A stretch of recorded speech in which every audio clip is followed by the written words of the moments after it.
നാളെ സംസ്ഥാന വ്യാപകമായി സൂചനാ പണിമുടക്ക് നടത്തുന്നു.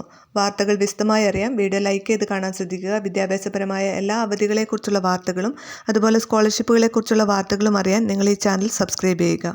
വീഡിയോ ഉപകാരപ്രദമായി നിങ്ങളുടെ സുഹൃത്തുക്കൾ കൂടി ഷെയർ ചെയ്ത് കൊടുക്കാനും മറക്കരുത്.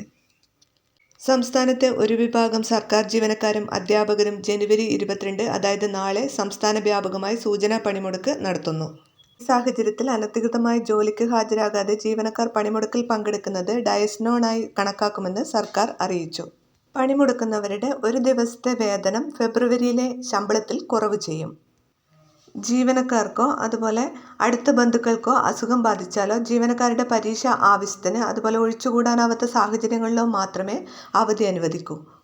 പണിമുടക്ക് ദിവസം അനുമതിയില്ലാതെ ജോലിക്കെത്താത്ത താൽക്കാലിക ജീവനക്കാരെ സർവീസിൽ നിന്ന് നീക്കം ചെയ്യും. ഹാജരായതും അല്ലാത്തതുമായ ജീവനക്കാരുടെ എണ്ണം പണിമുടക്ക് ദിവസം രാവിലെ 11:30 മുമ്പ് തന്നെ വകുപ്പ് മേധാവികൾ പൊതുഭരണ വകുപ്പിന് കൈമാറണം. പണിമുടക്കിൽ പങ്കെടുക്കാത്തവർക്ക് പൂർണ്ണ സുരക്ഷയൊരുക്കും.